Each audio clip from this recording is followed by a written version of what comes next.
네, 안녕하세요. 새해가 밝았죠. 그리고 이제 2028 1세대 우리 현재 고1 친구들이 고2가 됩니다. 2028 입시를 치르는 현재 고1들, 중3들, 중2들, 중1들 대상으로 학생부 종합전형에 대해서 좀 정리를 해보려고 합니다. 이제 새로운 입시에서 학생부 종합전형의 정체가 뭐냐? 이런 걸 좀 정리를 해보는 시간을 가지려고 하니까 우리 고2 올라가는 친구들부터 오늘 잘 공부를 하고 정리를 좀 해가면 좋을 것 같아요. 자, 우선 학생부 종합전형이 뭔지 좀 우리가 개념을 잘 정리해 둘 필요가 있거든요. 근데 대학 가는데 핵심은 대학 가서 누가 공부 잘하냐잖아. 그러면 대학 입장에서 공부 잘하는 학생을 뽑는 방법이 두 개가 있는 거예요. 하나는 숫자로 뽑는 거야. 그거를 우리가 정량평가라고 합니다. 그래서 100점 받은 애 뽑고 그 다음에 99점 뽑고 아니면 1등 뽑고 2등 뽑고 숫자만 갖고 뽑는 거야. 그게 정량평가야. 근데 이게 학생부 종합전형이란 이름 하에서는 성적을 문자로 보는 개념이 생겼다고 이해하면 돼요. 그게 정성평가야.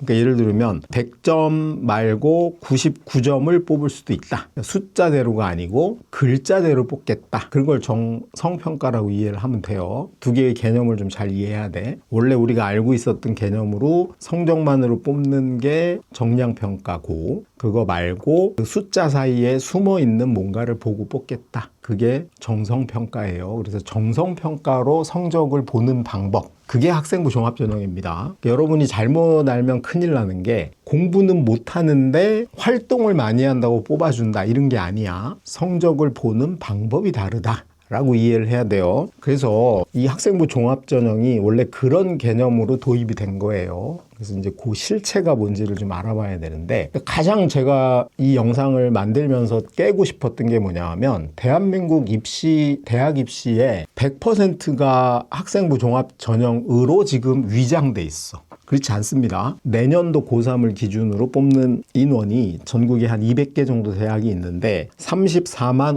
5,717명을 뽑습니다. 그런데 그 중에서 학생부 종합전형으로 뽑는 인원은 8만 1,931명이에요. 전체 인원 중에 비율이 23.7%밖에 안 돼. 근데 이게 뭐 학원을 가나 학교를 가나 엄마를 만나나 친구를 만나나 몽땅 무슨 얘기밖에 안 하냐 하면 학종으로 대학 간다고 착각하고 있는 거야. 실제 학종은 3분의 1이 채 안 된다. 정말 마이너한 요소예요. 그러면 학종이 아닌 나머지 방법은 뭐가 있어? 그냥 내신 성적만 보는 정량평가로 1등급 합격, 2등급 불합격 이렇게 뽑는 게 교과전형이란 게 있고 수능 시험 잘 보면 점수대로 뽑아가는 정시도 있고 그 다음에 글 잘 쓰면 가는 논술 전형도 있어요. 네 가지 전형이 메인 전형인데 그 중에 학종은 전체 비율의 23.7%다. 꼭 기억해야 돼요. 학종은 입시를 지배하는 모든 게 아니고 입시 네 가지 중에 한 요소고 34만 명 뽑는 인원 중에 23.7%에 해당된다. 이걸 잘 기억하셔야 됩니다. 그 다음에 학생부 종합전형에서 볼 수 있는 서류라는 게 있잖아요. 학생부 종합전형은 전형 방식이 어떤 거냐면 서류 100%로 선발을 하는 거야. 그래서 이제 아이들이 또 여기서 착각을 합니다. 서류가 마치 무슨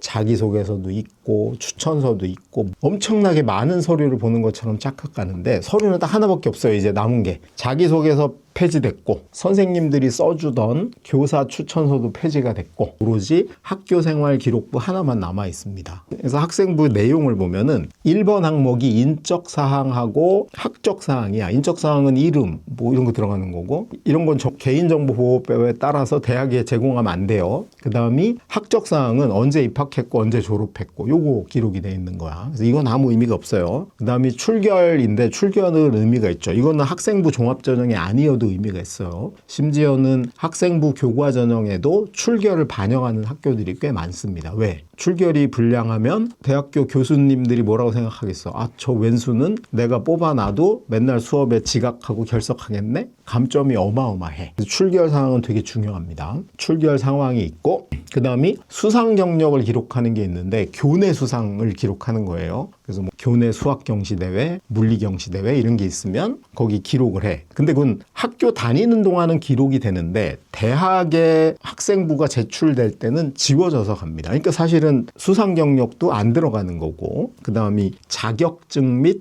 인증 취득 상황이란 게 있는데 이것도 안 들어가고, 그다음에 창의적 체험 활동이 있어요. 창의적 체험 활동은 잘 아시겠지만 네 가지가 있죠. 자율활동, 동아리활동, 봉사활동, 진로활동 이렇게 있는데 봉사활동은 기록할 수 없어요. 그래서 세 개 남은 거야. 학교에서 자체적으로 진행하는 자율활동이 있고, 그 다음에 동아리 활동이 있고, 그 다음에 진로 담당 선생님들이 진행하는 진로 활동이란 게 있어요. 그 세 가지밖에 기록이 안 됩니다. 요거는 나중에 차차 한번 살펴보고, 그 다음이 7번째 항목이 교과 학습 발달 상황인데 이게 성적표죠. 성적표가 두 개로 구성이 되어 있습니다. 하나는 숫자로 된 성적표. 그래서 공통 수학 원이란 과목을 배웠어. 그래서 4학점이야. 괄호 열고 4가 써 있어. 다 숫자로 써 있어요. 그 다음이 내가 받은 점수가 몇 점인지 원점수란 게 있죠. 그래서 100점 만점에 98점, 92점, 87점 이렇게 원점수가 들어가고, 그 다음에 뭐가 나와요? 등급이 나옵니다.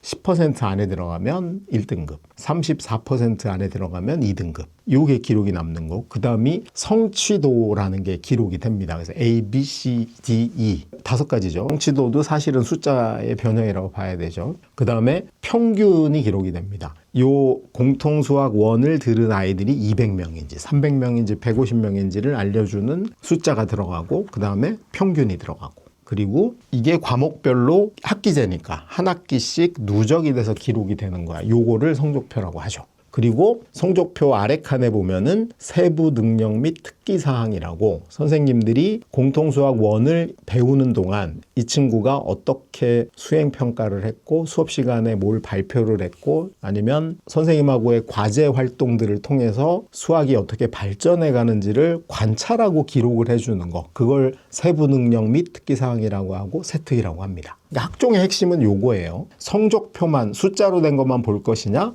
세특을 같이 봐서 이 친구가 숫자로 표현되지 않은 걸 다른 걸 봐줄 것이냐가 결합이 되는 요게 성적표예요. 그 다음에 이제 독서 활동 상황이 있는데 이것도 반영이 안 됩니다. 제출되지 않아요. 그리고 마지막이 행동 특성 및 종합 의견이라 그래서 담임선생님이 한 학기 동안 관찰하고 기록한 걸 써주는 난이 있고, 그 다음에 최근에 신설된 게 학교 폭력 조치 사항이라는 게 있죠. 이거 있으면 대학을 못 가. 결론은 볼 게 뭐 있냐 하면 출결 활동하고, 그 다음에 창의적 체험 활동하고, 그 다음에 성적표, 세특, 담임선생님 기록, 이거밖에 없어요.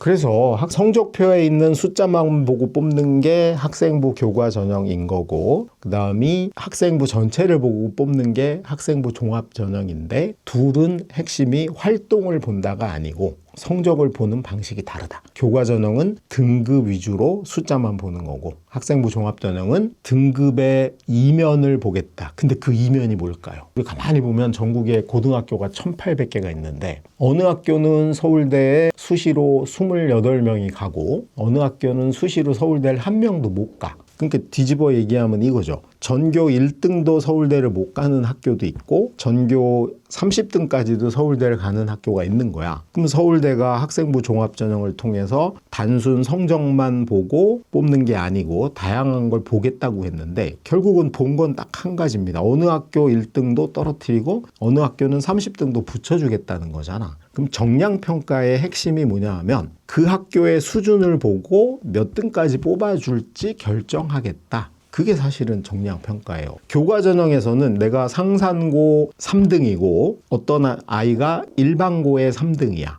그럼 상산고 3등은 1.4등급쯤 받게 됐고 일반고의 3등은 1.2등급을 받았어. 그러면 1.4등급을 받은 상산고 애와 1.2등급을 받은 일반고 애의 성적을 동일하게 보는 거야. 이게 무슨 평가? 정양평가예요. 숫자만 보니까. 상산고랑 이름을 안 보는 거야. 학교 이름을 안 보고 1.4보다 1.2가 높아. 그러니까 상산고 4등은 불합격을 하고 일반고의 2등이 합격을 하는 거. 이게 정량평가야. 그러니까 뭔가 문제가 있다고 생각한 거죠. 그래서 얘를 그렇게 뽑는 방식도 일부 두는 거야. 그게 학생부 교과전형이에요. 근데 학생부 종합전형에서는 이래서는 안 되겠다. 그래서 꼴랑한 게 뭐냐 하면 상상고는 4등이 일반고 2등보다 셀 수도 있어. 처음에는 그렇게 생각을 하다가 시간이 지나면 지날수록 서울대가 뭐라고 작심을 한 거냐 하면 무조건 셀 것 같아. 그래서 100이면 100, 상상고 4등과 일반고 2등이 학생부 종합전형에서 결투를 벌이면 100이면 100, 상상고 4등이 이깁니다. 다시 말하면 1.4등급이라는 요 숫자에 담겨있는 의미를 확대해서 얘가 휘문고 4등인지 상상고 4등인지 외대부고 4등인지 서울영재고 4등인지를 봐주겠다라는 게 학종입니다. 그러니까 실제로 학종은 압도적으로 누구에게 유리하냐 하면 특목고 자사고에게 유리한 거고 일반고한테는 불리한 거야. 일반고한테 유리한 건 계급장 떼고 학교 이름 다 떼고 그냥 숫자만으로 비교를 해주는 게 좋은 거죠. 솔직히 학생부 종합전형은 일반고끼리 누가 더 세냐를 비교하는 건 한 중앙대부터 정도가 시작이고 서울대, 연대, 고대, 서강대, 성대, 한양대, 그 다음에 카이스트 등등 이런 학교들은 실제로는 어느 학교 성적이 몇 등이냐, 어느 학교 1.2등급이냐, 어느 학교 1.5등급이냐 그것까지를 고려해서 뽑겠다라고 생각하면 됩니다. 근데 중앙대부터는 왜 일반고끼리의 경쟁이라고 제가 얘기를 했냐 하면 중앙대부터는 일반고 합격생이 70% 이상으로 늘어나기 시작합니다. 경희대 넘어가면 80%.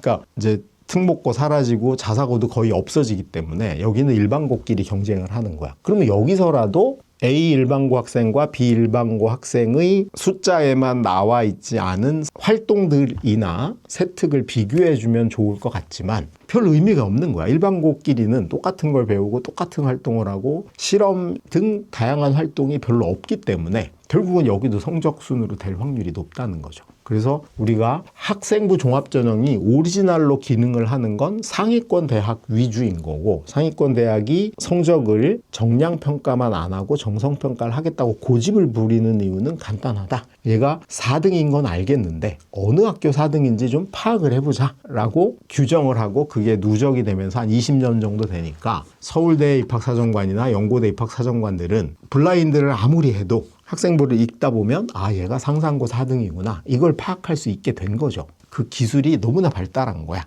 그 속에서 진행이 되는 게 학생부 종합평가 라고 생각하시면 돼요. 근데 이거를 이렇게 얘기하면 안 되잖아. 대학 입장에서는 이렇게 이야기를 하면 안 되니까 뭐라고 표현을 했냐 하면 수시 모집 요강이나 학교에서 학생부 종합전형을 설명할 때는 세 가지를 평가하겠다고 방식을 얘기를 해놓은 겁니다. 그게 뭐냐? 학업 역량을 평가하고 학업 태도를 평가하겠다. 그리고 마지막으로 학업과 무관한 인성을 평가하겠다. 또 인성을 어떻게 평가해? 하나 생각해 봅시다. 인성을 뭘로 평가할까? 여러분이나 학부모님도 아시잖아요. 본인이 알고 있는 우리 아이보다 학생부에 기록돼 있는 우리 아이가 훨씬 멋져. 우리 애는 맨날 지각하고 숙제도 겨우 해갔는데 학생부를 보면 수업 시간에 자기 주도적이고 발표도 잘하고 뭐 이렇게 돼 있다고 써 있어요. 다 거짓말이야. 실제로. 그래서 학업의 소양을 보겠다는 건 비율은 100% 중에 1% 미만의 의미를 갖고 있다. 옛날처럼 동아리를 모두 필수적으로 안 해도 되는 시기에 어떤 아이들이 우리가 불우이웃을 돕기 위한 동아리를 자발적으로 해보자. 이런 게 먹힐 때는 괜찮았어. 초기에는 그랬거든요. 지금은 그런 게 아니잖아. 아이들이 만드는 동아리는 할 수도 없을 뿐더러 누구나 한 개씩은 해야 돼.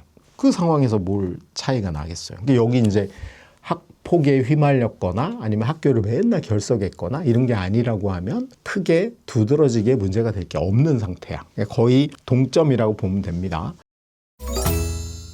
그 다음에 학업 태도를 어떻게 볼까요? 수업 시간에 맨 앞에 앉아가지고 안 졸고 수업을 열심히 들었는지를 담임선생님 아니면 과목 선생님들이 500자 기록을 하는데 그걸 어떻게 기록을 할 것인가? 학업 태도를 본다는 건 1학년 때 수학 성적이 2등급이었는데 2학년 되니까 갑자기 1등급으로 올라갔어. 그러더니 3학년이 되더니 100점을 받았어. 그러면 얘가 뭔가 1학년 때 어떤 계기를 통해 성적을 올려서 결과를 보여줬네. 사실은 이렇게 드러나는 결과 가지고 평가하는 겁니다. 그 다음에 또 한 가지 있다고 하면 물리가 어려운 과목인데 다른 애들은 전부 다 물리를 회피하고 화학, 생물, 지구과학을 듣는데 나는 용감하게 물리를 들었어. 이런 걸 보겠다는 거예요. 근데 솔직히 이렇게 선택을 할 수 있는 여지가 많지 않습니다. 이과 아이들의 경우 과학이 4개밖에 없어요. 물, 화, 생지 4개인데 대부분의 학교가 4개를 다 하거나 3개를 선택하는 거예요. 그러니까 많이 선택 과목에서도 용기를 보인다? 성적이 떨어지는 걸 감수하고 난 과감하게 물리를 한다? 이런 케이스는 많지 않은 거고, 또 한 가지 주의할 게 있어요. 여기 또 속아 넘어가면 안 됩니다. 내가 공대를 갈 거여서 난 용감하게 물리를 선택을 했는데, 문제는 물리를 선택했는데 성적이 나빠. 그러면 학습 태도에서는 긍정성이 있을지 모르지만 가장 중요한 학업 역량에서 감점이 너무 커. 그냥 화학을 해서 1등급 받은 게 물리에서 2등급 받은 것보다 더 좋을 수도 있다는 겁니다. 그러니까 결코 이 학업 태도라는 건 솔직히 당락을 결정할 요소까지 그렇게 확대될 리는 별로 없다라는 거고, 결론은 학업 역량입니다. 근데 학업 역량을 보는 방법이 학교랑 무관하게 1등급이냐 2등급이냐만 보는 게 교과 전형이고, 학생부 종합 전형에서는 얘가 센 자사고 2등급이냐 삐리리 일반고 1등급이냐 이걸 구분해서 센 학교 2등급은 삐리리 한 학교 1등급보다 더 높게 쳐주겠다. 결국은 학생부 종합 전형은 학생의 역량을 평가하겠다라고 하는 화려한 미사여구 뒤에 그냥 학교를 평가하는 고교 서열화로 전락해버린 느낌이 있다. 저는 이게 어느 시점이라고 보냐 하면 한 4년 전쯤 된 것 같아요. 그때부터 갑자기 대학들이 학종에 대한 평가를 이상하게 하기 시작했다. 블라인드가 시작된 시점하고도 겹치기도 합니다. 서울대 얘기는 워낙 많이 해가지고 연세대 얘기를 해볼게요. 연세대학교가 학업 역량, 진로 역량, 그 다음에 공동체 역량 3개로 뽑습니다. 진로 역량이 사실상 학업 태도라고 보면 됩니다. 근데 여기서 전제로 꼭 명심하셔야 됩니다. 연세대학교 모집 인원 중에 학생부 종합 전형으로 뽑는 인원은 얼마 안 돼. 한 20%밖에 안 됩니다. 연대가 가장 많이 뽑는 건 여전히 정시 모집이고, 교과 전형도 11%가 존재하고 논술도 꽤 많이 뽑습니다. 그러니까 연대는 연대 전체의 발전을 위해 학종에 몰빵을 하고 있는 게 아니야. 하라고 하니까 구색 맞추기로 일부를 운영하고 있는 거예요. 그리고 이 학생부 종합 전형이 많지도 않은데 그 인원도 2개로 쪼개놨어요. 하나가 송도 캠퍼스를 키우려고 하는 국제형 전형이 있어. 그럼 여기는 언더우드 학부라고 불리우죠. 그래서 송도에서 4년간을 해야 되고, 여기는 주로 영어로 수업을 하는 방식으로 진행되니까 외고라든가 영어가 친숙한 친구들이 많이 오는 경향을 보이고, 실제로 신촌 캠퍼스 위주로 되는 학생부 종합전형, 그걸 연세대학교 학생부 종합전형은 이름으로 뭐라고 부르냐 하면 활동우수형이라고 부릅니다. 제가 지금 설명드리는 건 그 활동우수형에 대한 평가 방식, 전체 모집 인원의 20%쯤 되는 활동우수형은 우리 이렇게 뽑겠다야. 그러면 이건 교과전형은 이렇게 안 뽑는 거고, 정시도 이렇게 안 뽑는 거고, 논술은 심지어 내신 반영 이런 거 아무것도 없고 그냥 논술 100%로 뽑는 겁니다. 학교 다니면서 학폭에 휩쓸리지만 않으면 무조건 시험 잘 보면 가는 거야. 그 중에 하나,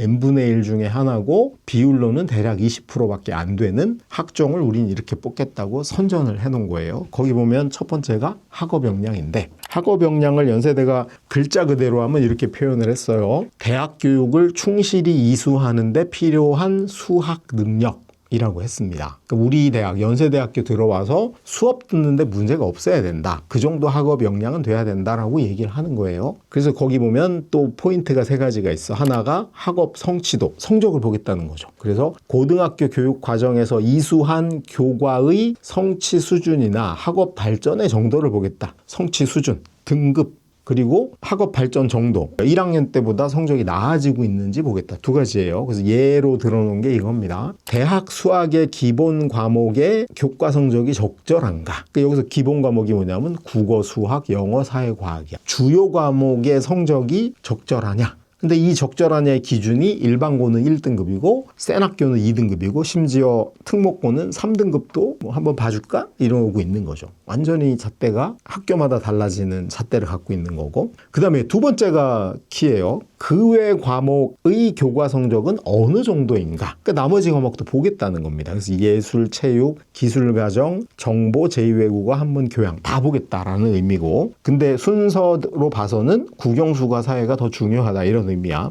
마지막 게 결정탑니다. 뭐냐면 유난히 소홀한 과목이 있는가? 제가 엊그제 유튜브를 잠시 보다 보니까 떠가지고 어떤 친구가 내신이 2등급인데 학종에서 다 떨어졌다고 막 억울하다고 하는 유튜브를 봤거든요. 근데 그 친구가 문제가 뭐였냐면 1등급, 2등급이야 다. 근데 유난히 소홀한 과목이 있었어. 그러면 수학이 4등급이에요. 수학이 4등급이야. 문과였어요. 문과니까 난 수학이 4등급이어도 상관없겠다고 착각한 거지만 솔직히 한 과목을 너무 못하는 경우에 색안경을 끼고 볼 확률이 굉장히 높습니다. 그래서 한 과목이라도 유난히 소홀한 과목, 그게 기술 과정이어도 문제인 거야. 다 1등급을 받는데 기술 과정을 3등급 받았어. 그러면 의심받을 만 하잖아요. 왜? 영어도 1등급, 수학도 1등급, 국어도 잘하는데 도대체 왜 기술 과정은 못할까? 선생님하고 척을 졌나? 아니면 쟤는 기술 과정 시간만 되면 자나? 이거 되게 위험한 겁니다. 이게 결론은 성적을 보는 거예요. 두 번째 포인트가 학업 태도라고 연세대는 명시를 해놨습니다. 학업 태도가 뭐냐 하면 학업을 수행하고 학습해 나가려는 의지와 노력이야. 난 이걸 도대체 어떻게 확인하는지 의문이 들긴 하는데 연세대는 3가지 포인트를 지적을 해놨습니다. 성취 동기와 목표의식을 가지고 자발적으로 학습하려는 의지가 있는가? 그 다음에 두 번째가 새로운 지식을 획득하기 위해 자기 주도적으로 노력을 하고 있는가? 세 번째가 교과 수업에 적극적으로 참여해서 수업 내용을 이해하려는 태도와 열정이 있는가? 기본적으로 우리가 웬만한 아이들 한 반이 30명이면 수업 태도 다 좋을 거고요. 선생님이 수업을 하는 동안 필기도 열심히 할 거고 수행평가 과제를 내주면 다 열심히 해올 거야. 물론 한 10명 정도는 딴짓도 하고 졸기도 하고 딴 생각할 수도 있겠죠. 자기 꿈이 아이돌인 친구도 있을 거 아니야. 그 친구들은 학업에 대해서는 그 태도를 안 보일 수도 있어. 과연 이거를 당락을 결정할 정도로 의미 있게 반영이 될지도 의문이고, 서울대나 연대의 사례를 보면 수업 시간에 뭔가를 배웠는데 깊이 있게 더 알기 위해서 뭐 백과사전을 찾아보든 인터넷을 찾아보든 아니면 선생님한테 물어보든 그 궁금증을 해소하려고 했어야 된다. 과연 자기들은 그러고 사는지 의문이 듭니다. 세 번째가 탐구력입니다. 학업 역량의 세 번째가 탐구력인데 지적 호기심을 바탕으로 사물의 현상에 대해서 탐구하고 문제를 해결하려고 노력을 했냐야. 교과와 각종 탐구 활동 등을 통해 지식을 확장하고자 노력을 했는가. 그 다음이 각종 탐구 활동에서 구체적인 성과를 보이고 있는가. 교내 활동에서 학문에 대한 열의와 지적 관심을 드러내고 있는가. 이걸 볼 수 있는 게 과연 될까요? 예를 들어서 영재학교 간 친구들은 일주일에 거의 학교 매뉴얼 또는 시간표에 들어가 있어요. 뭔가를 실험을 해야 되고 발표를 해야 되고. 일반고는 그 1학년 때 하는 과학 탐구 실험이란 게 있는데 일주일에 1시간 있습니다. 그 50분짜리 1시간 가지고 도대체 뭘 어떻게 할지 내가 알 수가 없는데 그건 학교의 조건과 상황에 따라 다른 거야. 우리 학교에 실험실이 없대. 그럼 어떻게 해야 돼? 2달에 한 번씩 내신 시험도 봐야 되고 차편도 불편한 시골에 있는 학생이 어딘가 도서관에 찾아가서 실험실 사용을 신청을 하고 아니면 선생님을 닥달해가지고 그 환경과 조건을 만든 다음에 극복을 해야지. 너가 시골 살고 학교 시설이 후지다고 안주해 있으면 그게 자기 주도하는 학생이 맞니? 어떻게 이런 얘기를 할 수 있을까 싶습니다. 개인적으로는. 결론은 초창기와 달리 학습 태도나 탐구력은 결국은 개인이 뭔가를 할 수 있는 영역보다는 학교의 시스템이 너무나 결정적인 역할을 하기 때문에 학생의 개인의 역량이 자사고나 특목고가 갖고 있는 어떤 그 인프라를 뛰어넘는 건 거의 불가능하다. 자, 그 다음 두 번째 연대가 자랑하는 진로 역량이라고 하는 겁니다. 진로 역량을 연세대는 문자 그대로 설명해 놓은 걸 읽어볼게요. 자신의 진로와 전공, 괄호 열고 계열에 대한 탐색 노력과 준비 정도라고 해놨어요. 그리고 1번이 전공, 괄호 열고 계열 관련 교과 이수 노력입니다. 근데 이거는 기본이잖아, 기본. 그래서 이제 전공과 관련된 과목을 적절히 선택했냐. 근데 이거는 선택의 여지가 별로 없어요. 1학년 때 공통과목 하면 2학년 1학기 때 수학을 예를 들어볼게요. 문과나 이과나 누구나 대수랑 미적분 원을 한 학기에 한 개씩 들을 수밖에 없습니다. 그리고 어느 학교는 이때 확률과 통계를 하는 경우도 있고 그 다음에 나머지 선택 과목 중에 이과 관련 친구들은 미적분 2하고 기하를 하게 돼 있어요. 여기까지는 사실상 거의 디폴트야. 저는 이건 이해가 됩니다. 네가 연세대를 올 정도가 됐는데 기하를 공부하기가 싫어서 기하를 선택을 안 했다. 감점을 하겠다.